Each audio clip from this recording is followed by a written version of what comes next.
Hey everyone, hello. It's Isaiah, the tech goddess. Hi there. And this is Things Women Don't Talk About. So this is one of my crazy ideas, another one.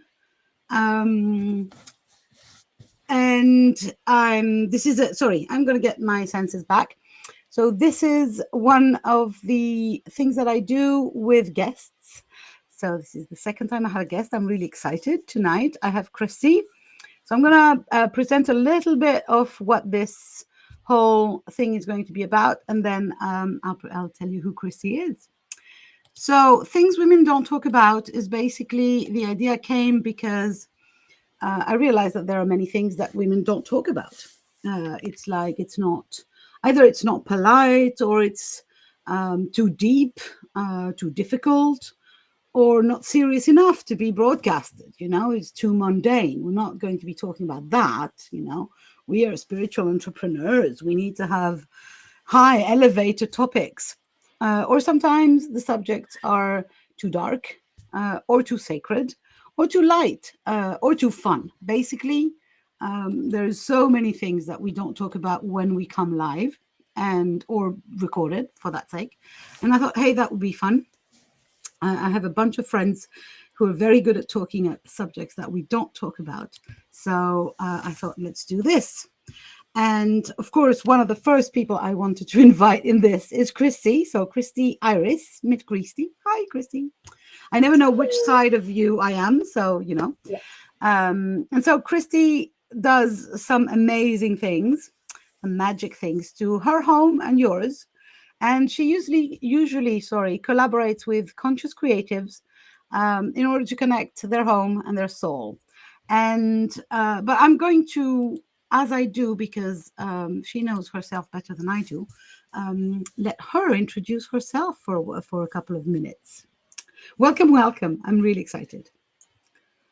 Hello, thank you. And I'm coming to you from my actual bathroom. I'm sitting on my toilet with a cushion on top. 45 minutes or so here. But I just thought it was apropos. Oh yeah, I forgot to say. Sorry, I forgot to say. We are talking bathroom, right? Bathroom. We're talking bathrooms, right? So when Isaiah was talking about having conversations, to me it just seemed like a no-brainer, because my world is so much about how our homes have this incredible impact on our quality of life, of our success, of our day-to-day functionality, that it just seemed a no-brainer to me to talk about the bathroom, which is so often taboo, and how my journey to this world of connecting, as I call it, home and soul, came really from my background in theater design. Oh, we've got people coming. Yeah. Love it. Welcome to my bathroom. I love it. I mean, just that alone, it just feels so taboo to be like sitting on my toilet and sharing, I hope my bandwidth would. I really hoped my bandwidth would be good enough to go in my bathroom, but it wouldn't. So I'm sorry, I have to be in my regular spot. But I love my bathroom. Yes, and I've seen pictures of your bathroom with the beautiful plants, right? That was your bathroom. Absolutely. That you planted. You did a mural of beautiful plants on it.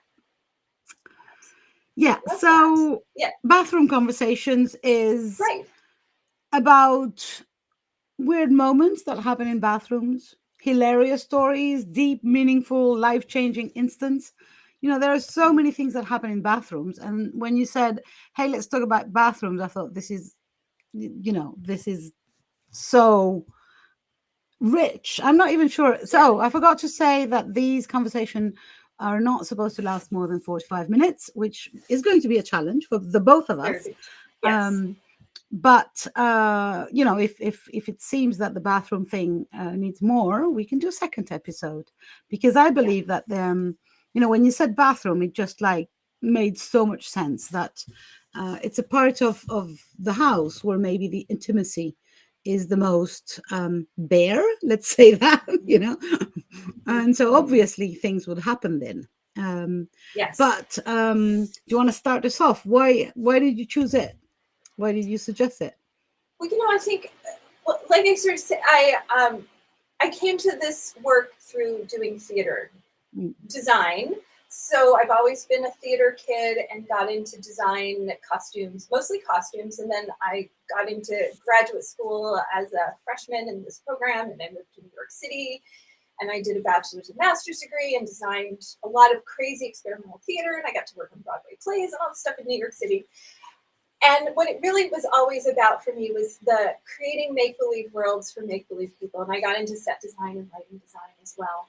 And, you know, there's just, I always wanted to help people. And eventually I actually stumbled upon feng shui back in the 1900s, about 1996. Ooh, previous millennium.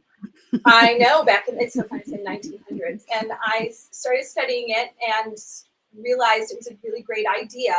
But I didn't want my home to look like a Chinese restaurant. And I'm a rebel in that sense that I really took the essence of it and started making it my own and combining it with how we create these environments to tell stories for a play. So, or a film or a TV show. So that's how this all evolved for me. And helping real people change their lives was just in many ways, way more satisfying than any opening night. So, I but guess in so. that, yeah, you know, I feel like one of the things that has always weighed heavy on my heart was how much feng shui gives bathrooms a bad rap, and how many clients I've worked to over the years who came to feng shui and then to me.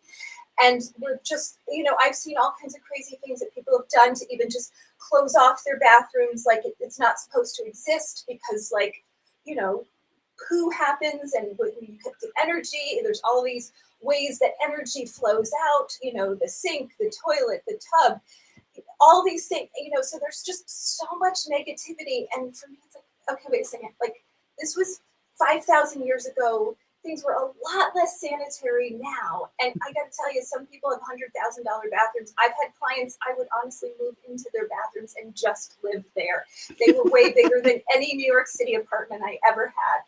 So, you know, I just feel like I wanted to, if nothing else, give bathrooms like a little respect and love and say like, they're awesome places. I mean, and you think about it, the whole breadth of life can happen in a bathroom, right? I mean, I'm sure there are many babies that are conceived in the shower. And I have to say, you know, on a somber note, I had a miscarriage that most of it happened in the bathroom alone. Yeah.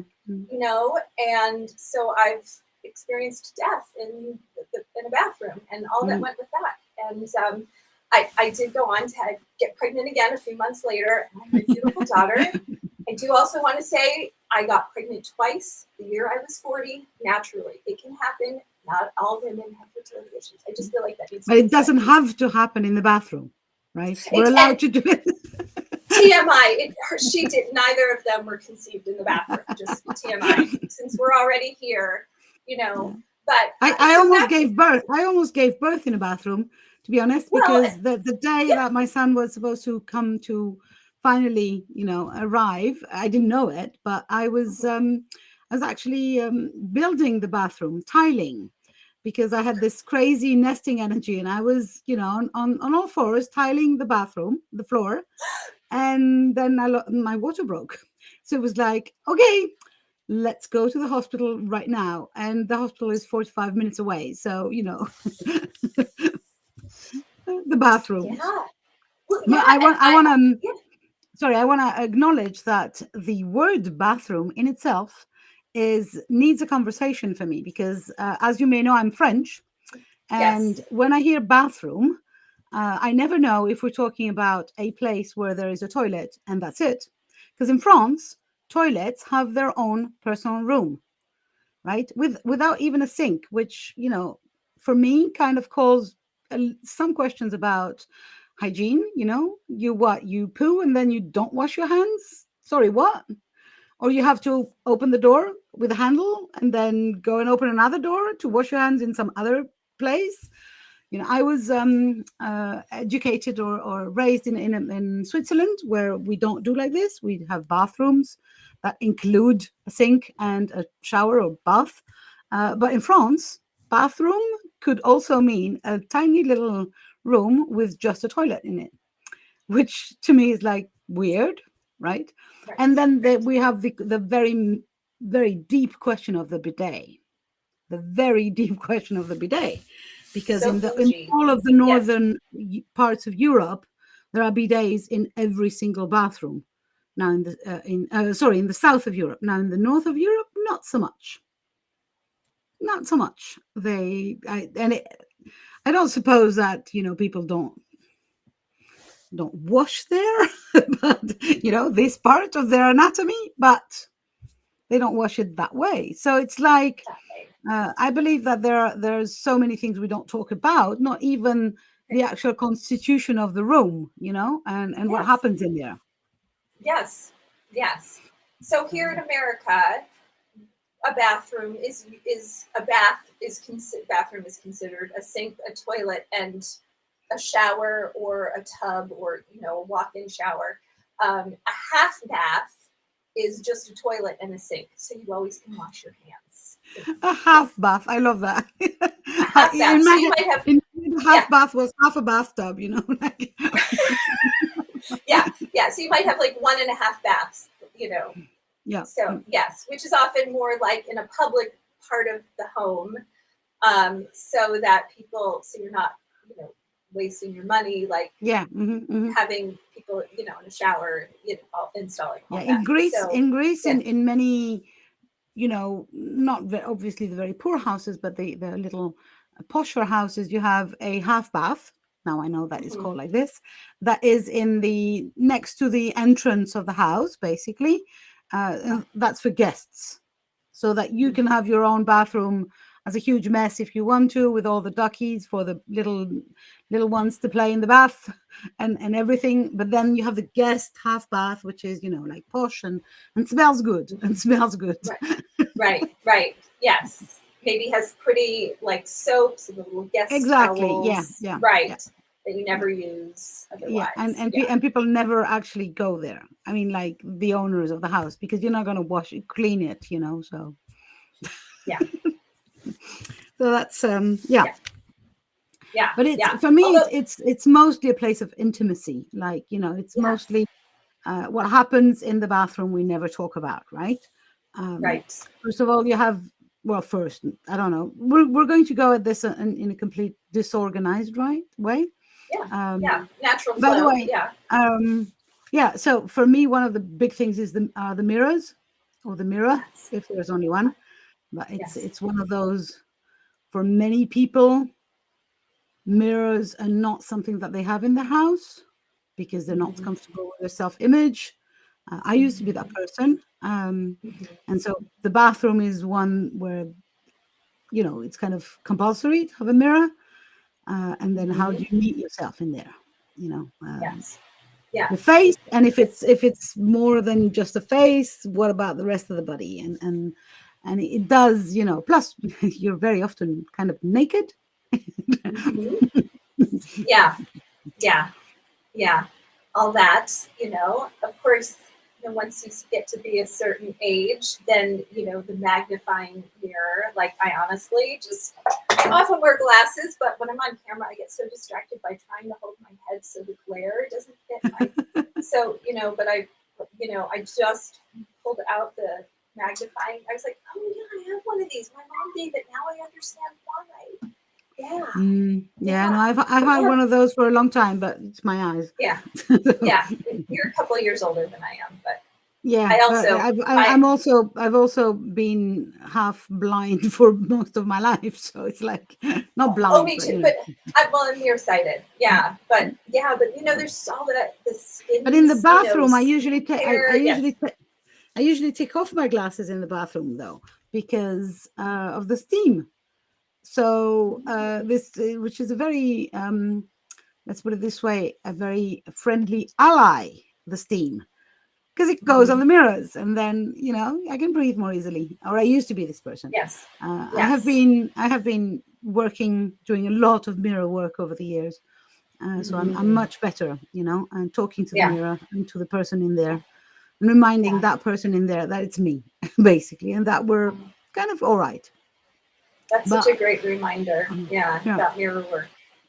I know boundaries that for I ourselves. actually, it's one of the things that I remind my clients to do very, very, very, very often, that, and doing it in the bathroom where, basically you won't be disturbed, because that's also, Mhm. um, Right. Yes. that's one of the places where you're not disturbed. So if you want to talk to yourself and, tame the beast or get friendly with this foreign or stranger, can be Right. yourself. It's a good Yeah. place. Yeah.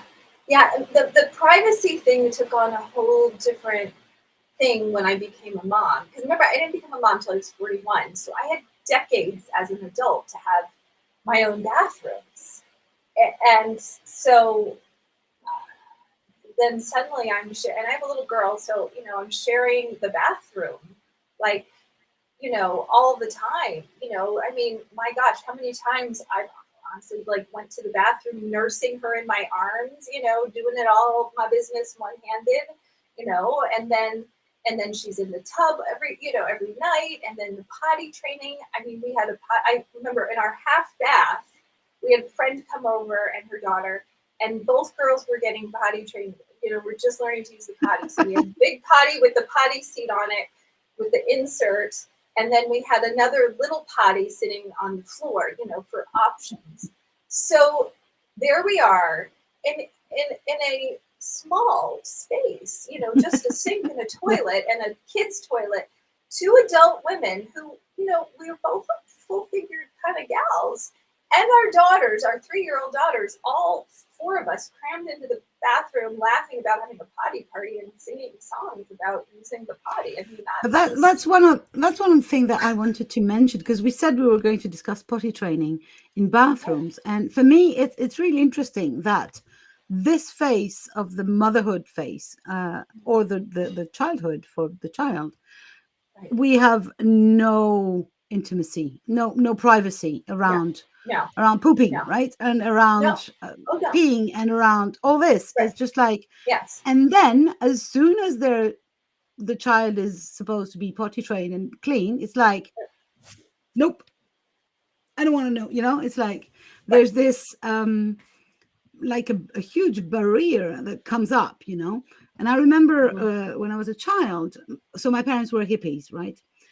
So I grew up in communes and in crazy environments you don't want to know. Mhm. But basically, being naked was not an issue. All Mhm. over the Mhm. place. Everyone, children, adults. I'm not saying it was good. I'm just saying it's just a fact. Mhm. And so the first time that I kind of encountered a different set of rules regarding nakedness and intimacy in Mhm. bathrooms was like, sorry, what? You want me to close the door? Why?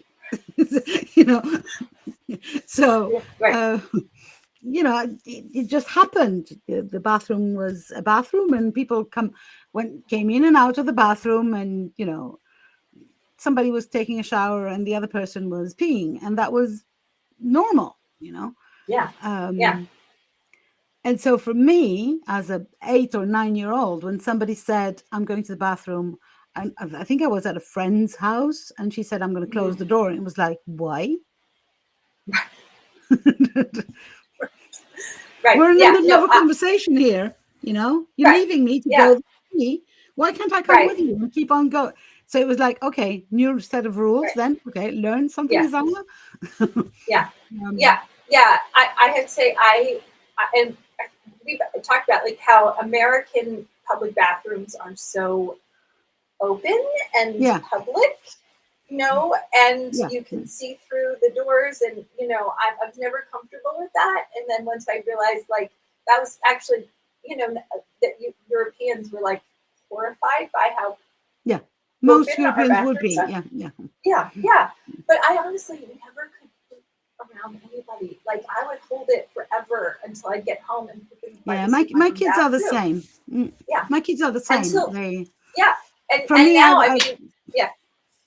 I, when I was a child, it was not a question of holding it. It was, if I was going to hold it, I was going to hold it forever, literally. So, you had no choice.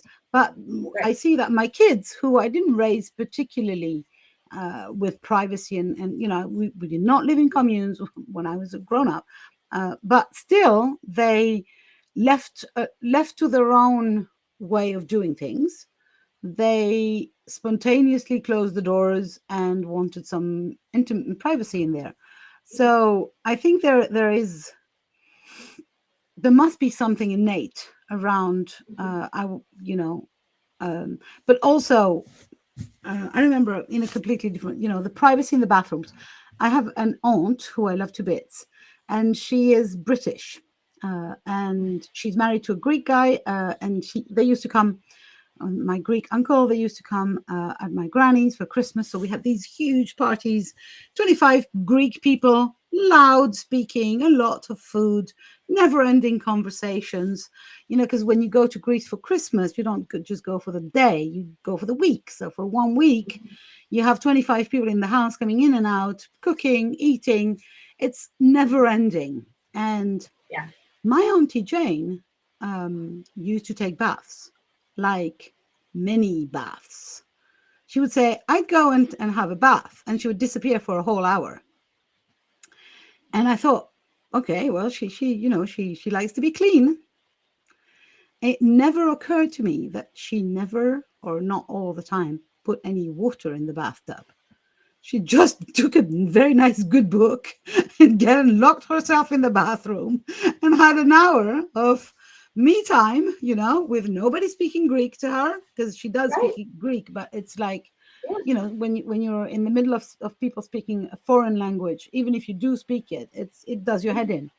Plus, just be left alone for an hour. And she would do that 2-3 times a day. But it took me years, literally. I think I was 14 when I woke up.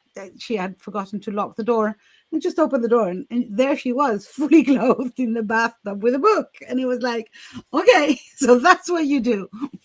Totally get that. Yes. But I have friends who do that with their kids. I'm going to the bathroom, lock the door, have 15 minutes to yourself. Oh yeah, especially during COVID.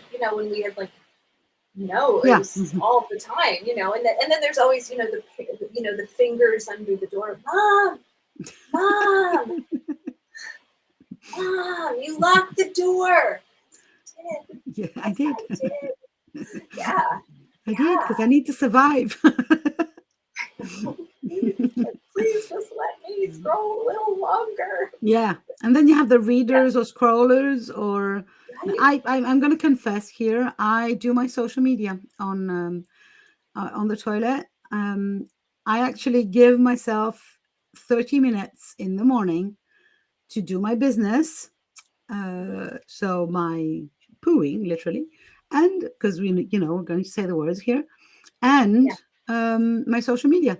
So I do all the things, the random scrolling and the befriending and all that in the toilet, because it seems like a good, not wasting my time situation. I can do those things. I used to read in the toilet, but now I don't. Yeah. I've also gone through phases, especially I think in motherhood, that I realized, as far as before motherhood, I had a lot of time for my inner spiritual work and giving myself good thoughts. So I started to really take the bathroom breaks as a time to releasing the negativity, releasing whatever energy was not serving anybody, and to have some inspiration. So I would have, some oracle cards and books, and, just kind of have that moment. Even, I've done some really good connecting to, energies and, angelics, and hey, I need some help here, or I need some guidance. And so I've also taken it as sometimes as my absolutely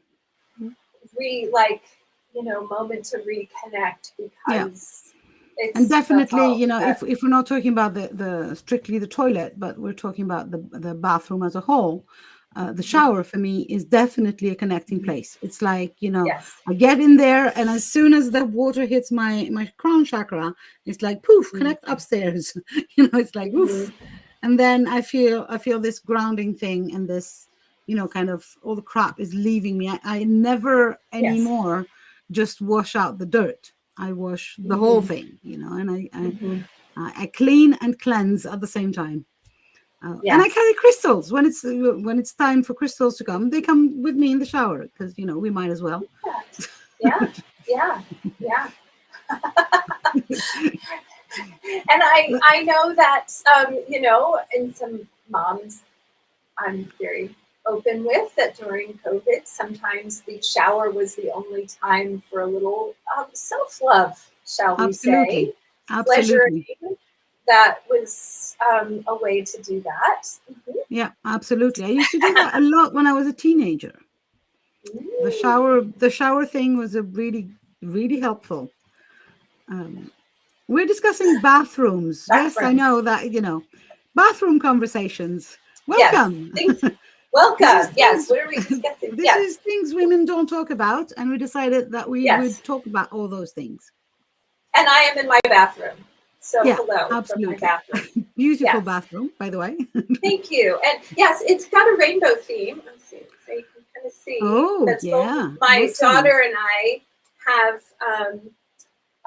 Even my even my little a little like watching TV crochet little tissue box cover. And I do in my mind, I someday think I'm going to actually paint each of these ruffles to be like a rainbow, but hasn't happened yet. But yes, so I just for me the bathroom that I have now is a dream bathroom because I used to have a bathroom that was in a corridor. Basically, it was kind of so tiny and so cramped, and there was no light at all. I mean, no natural light.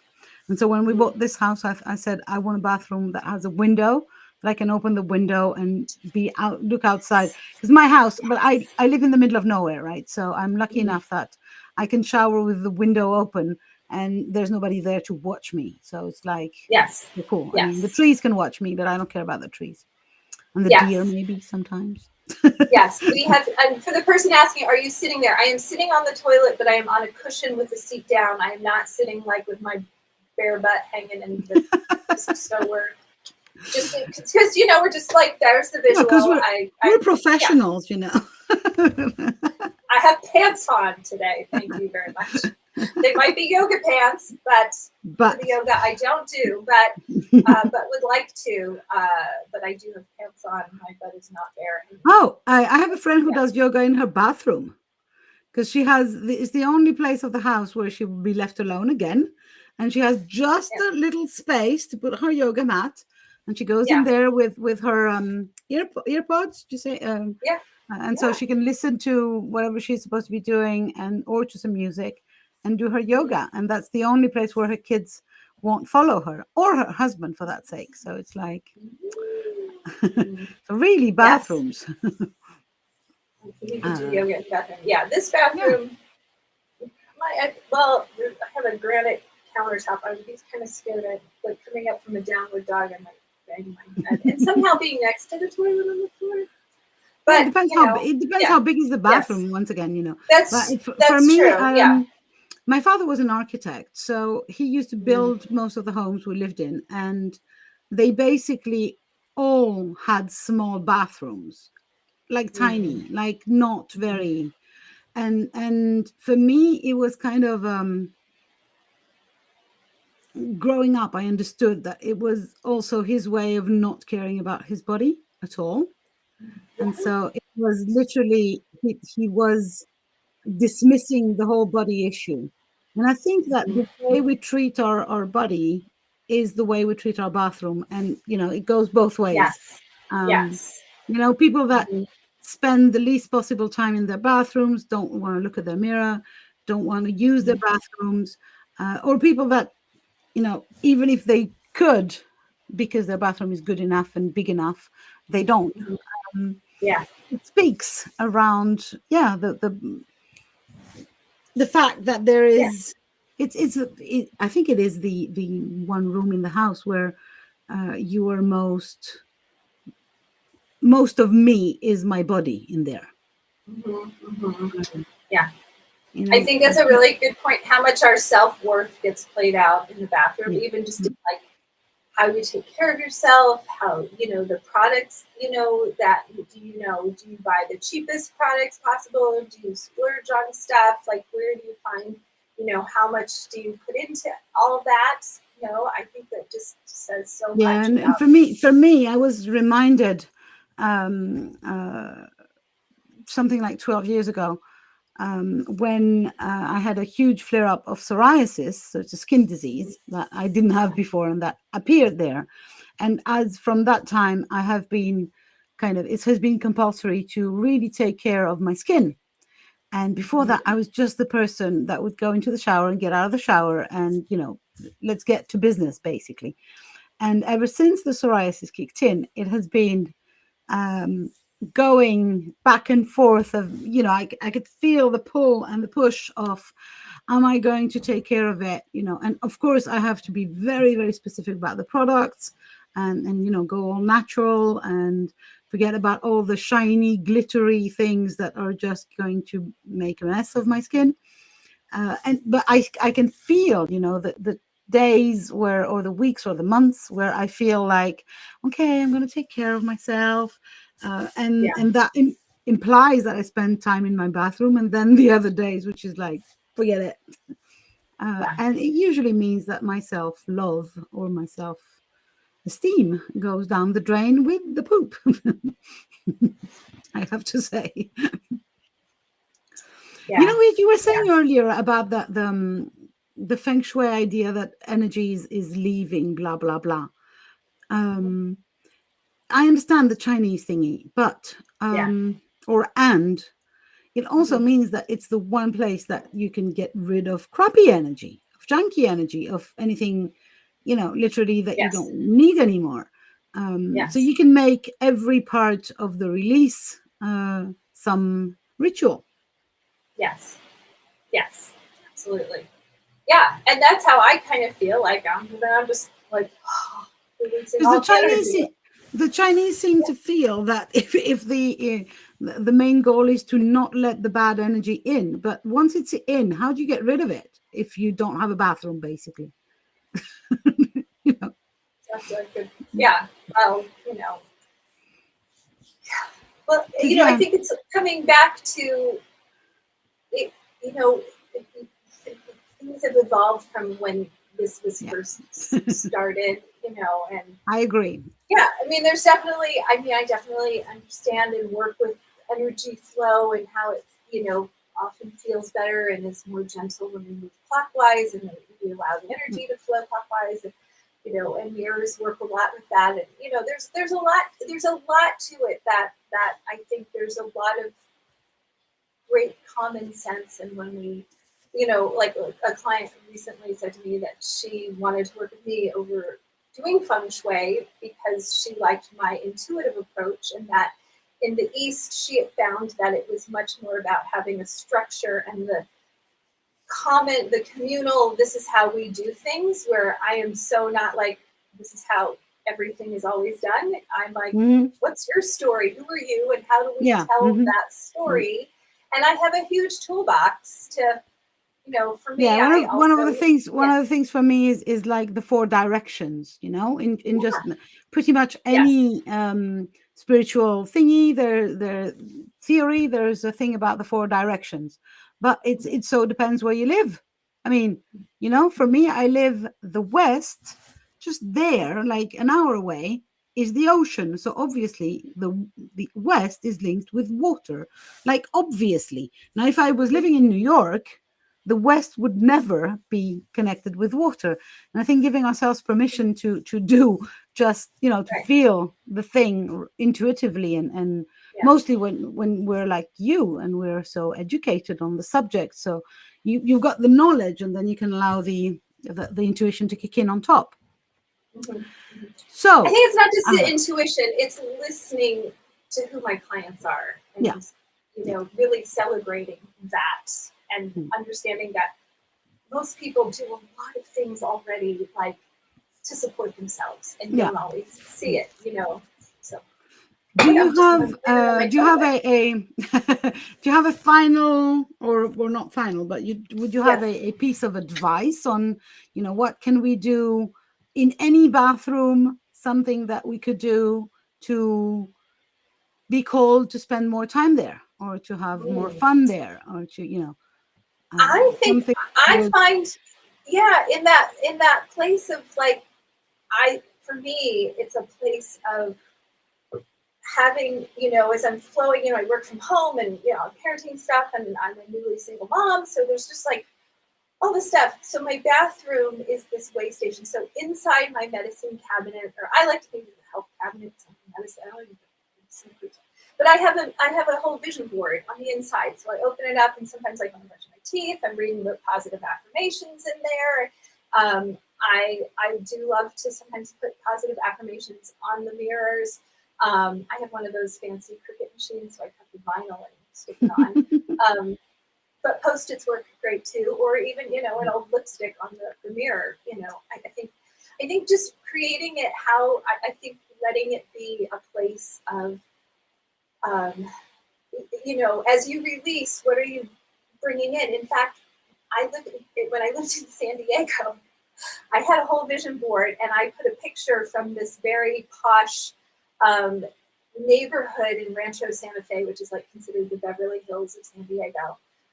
Would you believe a friend used my bathroom, and she was looking at the vision board? She goes, "Oh, that's a great vision board. I really loved it. I really felt it." Do you know she ended up moving into that neighborhood where I had a picture of that house? That's amazing. Yeah. Yeah, and here's So, another thing I want to say on that. You can keep it private. Bathrooms are also often public places.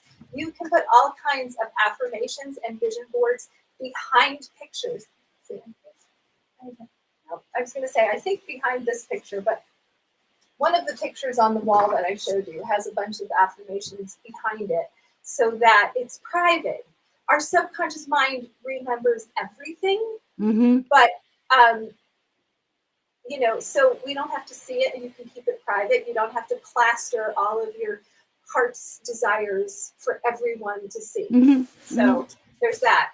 And then I just also, my daughter would be, I think, upset if I didn't share that she and I have a whole shtick about toilet paper, because she's a COVID kid, grew up, she was 6 through 8, so the toilet, she was baffled by people just being so, panicked about toilet paper, and Dad ordered like a huge box of like industrial toilet paper that sat in the garage just in case. But she's a Virgo, so she has this like, and I am a Pisces, and I'm kind of like, when it comes to toilet paper, I started realizing I could tell sometimes if she had gone to the bathroom, because I will shred it. I will just, I'm a shred, well, let's see. I will just come in and rip it off. Now see, it's perforating, but she will take the time to make sure that she calls it supreme. Oh, she would yell at me about that right there. I'm with your daughter here. You are a supreme ripper. I am a shredder, and yeah. No, I am a supreme. Yep. Yeah, you were. I'm not a Virgo. I'm not surprised. Right, but you're a Taurus, so that's yes, still I'm an Taurus. Earth sign, very grounded. Yeah. I am like, I come in and rip it off, and it often looks like a wild animal attacked our toilet paper.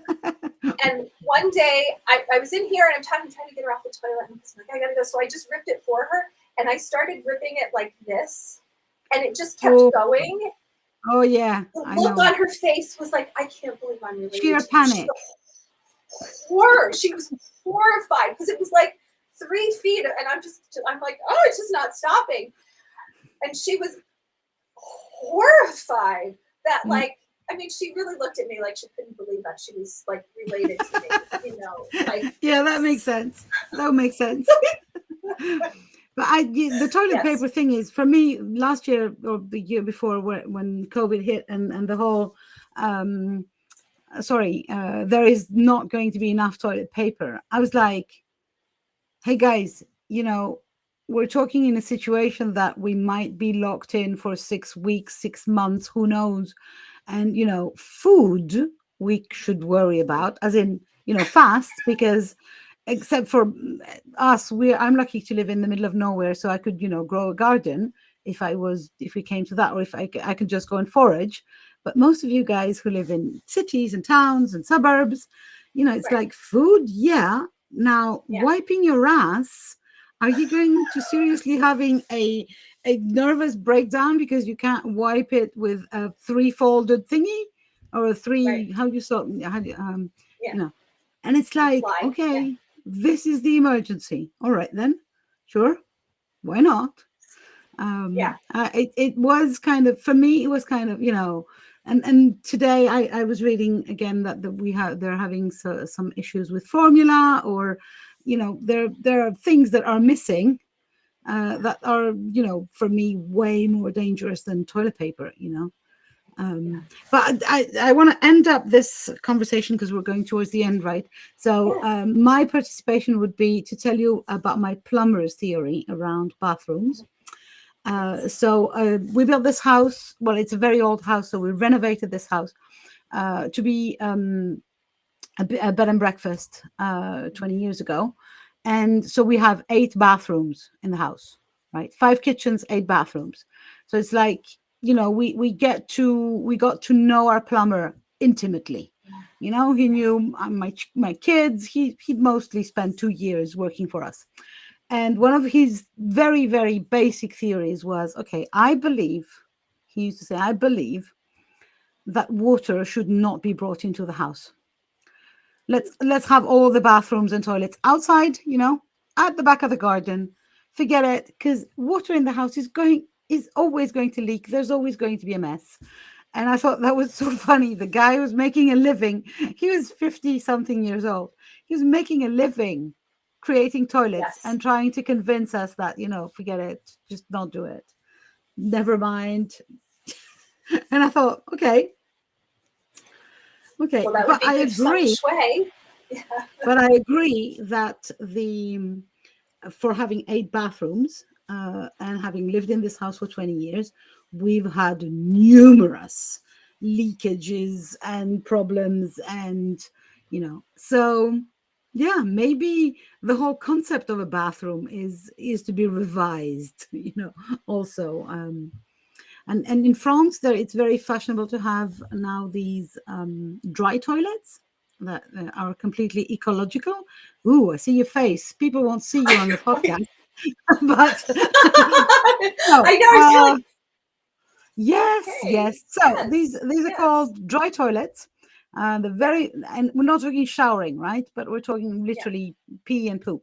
And Yeah. so the idea is you have a seat basically, and under the seat is some sawdust, a big container, plastic that contains sawdust, and Yeah. you do whatever you want to have to do there, and then you add some more sawdust. And then when the thing is full, you just grab it, take it out to the garbage, basically. So there's no water involved in the toilet process. So it might seem weird, but it doesn't smell. No, it doesn't. Huh. And it uses no water, so you have no.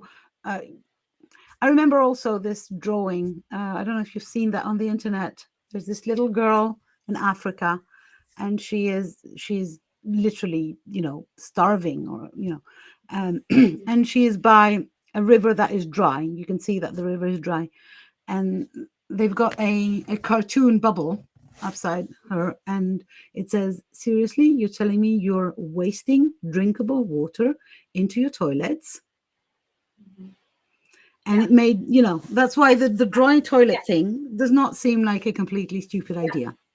Well, it's like a litter box. I mean, Yeah, essentially, it's it's a litter exactly box bucket. exactly Yeah, exactly. it's a Only litter you box. sit on it. You don't have to, lift your Right. leg to do that, to do your business. Right.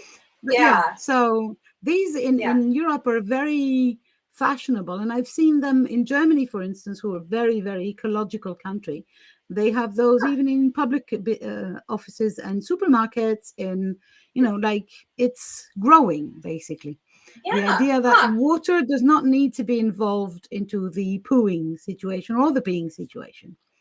So. See, I go the opposite way with the posh Japanese Yeah, seat obviously. that like it's heated, has warm water washing my lady parts and all that, and then and blows it plays dry you music, and it plays my music. I mean, I just Yeah, I was in Japan, and I was really impressed, to be honest, with Japanese thing. As far as personal comfort or luxury goes, I would go for the Japanese. Now, if we're talking save the planet, the dry toilet would do the trick. Yeah. So, yeah. So it's 45 minutes. We said we would end after 45 minutes. If you guys who are listening to this, because I forgot to say at the beginning that this is going to become a podcast episode. So if you're listening to this on the podcast or on any replay, because it's been streaming on various channels, both mine and Kristy's, and you have any questions or you want us to go some more about bathrooms, don't hesitate to reach out, DM any of us or comment or whatever. If you do like those conversations, like the podcast, I'd love that. And if you want to know more about Kristy, and sorry, I'm trying to find, oh gosh, this thing isn't working. Sorry. If you want to know more about Kristy and how you can work with her, you will find all the info with the links above or below the video, if you're watching this on video, or in the description of the podcast. Basically, for now, you can join her Facebook group, which is called Haven of My Enlightenment. And yes, it spells home. Clever, eh? And so you can join her Facebook group. The link is above or below. You can also go and check her website at kristyiris.com. Very original title. It's with a K and a Y. Kristy. Oh, yeah, with a K and a Y. Just Kristy Iris, Kristy. Absolutely. IRIS. And again, the links are below or above in any iteration of this, whether video or audio. And if the website is not finished yet, which it's not at the day of the recording, but it will be soon, you will see you can still work with Kristy because she does do work one-on-one. So don't hesitate to DM her. Yeah, because you don't have to live in Florida to work with Kristy. No, that's a great thing. I can read all the energy and the juju and the layout of your home via video. Of your bathroom first. Of your bathroom, yes. And then the rest of the house. So thank you. Bathrooms around the world, yes. I love that. I've made bathrooms feel better all over the world. And they're people. And there are people who live in the bathrooms. Or who hide in them. Right. Thank you very, very much for being here with me. That was so fun. I love talking about poop. And this was our shit show, right? Yeah, there is still a 4-year-old inside me. Like my inner child had a blast. And yeah. I can't wait to have you again to talk about other spaces in the house. And on a general basis, these conversations, things women don't talk about, happen once a month, usually around the dark moon. And next month is another friend of mine, and we're going to be talking about something way less poopy and a little darker.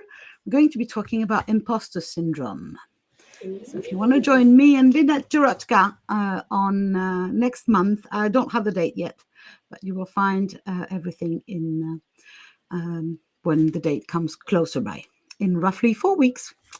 Voila. Yes. Thank you very, very much. Kristy, thank you for playing with me. And enjoy your time in the bathroom. Thank you. I'm just going to hang out here for a little while longer, I think.